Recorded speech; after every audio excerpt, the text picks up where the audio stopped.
तर इथं घ्यायचा आहे भोपळा किसून. इथं भोपळा किसून घेतला.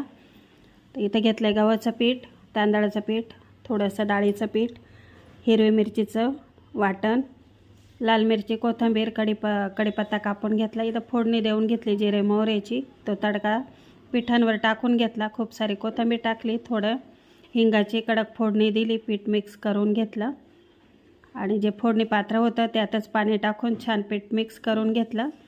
इथं थोडं बेसन मला कमी वाटलं, थोडं तांदळाचं पीठ कमी वाटलं, ते पण ॲड केलं आणि इथं छान झालेले आहेत आपले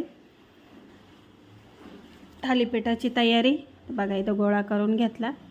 छान कॉटनचा स्वच्छ रुमाल घेतला आहे मी सफेद, त्याच्यावर थालीपीठ करून घेतले. तव्यावर थोडं तेलाचा हात लावून आणि आपले तीळ टाकून छान थालीपीठ भाजून घेतले. रेसिपी आवडली असेल तर लाईक, शेअर, सबस्क्राईब नक्की करा. तर इथे घेतला आहे भोपळा किसून, गव्हाचं पीठ चाळून घेतलं, त्यात हिरव्या मिरचीचं वाटण, थोडी धनापूड, हळद, लाल मिरची, थोडेसे तीळ टाकले, थोडा ओवा टाकला आणि इथं घेतलं आहे मीठ टाकून, भरपूर कोथिंबीर. इथं फोडणी तयार केली, जिरे मोहरीची कडक फोडणी, त्यात हिंग टाकायचा, थोडे कढीपत्ता कापून घेतला आहे मी, त्याची कडक फोडणी पिठावर टाकून घेतली आणि इथं त्याच फोडणी पात्रात थोडंसं पाणी टाकून त्या पाण्यातच पीठ मिक्स करून घेतलं. इथं मला थोडं बेसन पीठ आणि तांदळाचं पीठ कमी वाटलं, मी परत घेतलं अर्धे चमचा.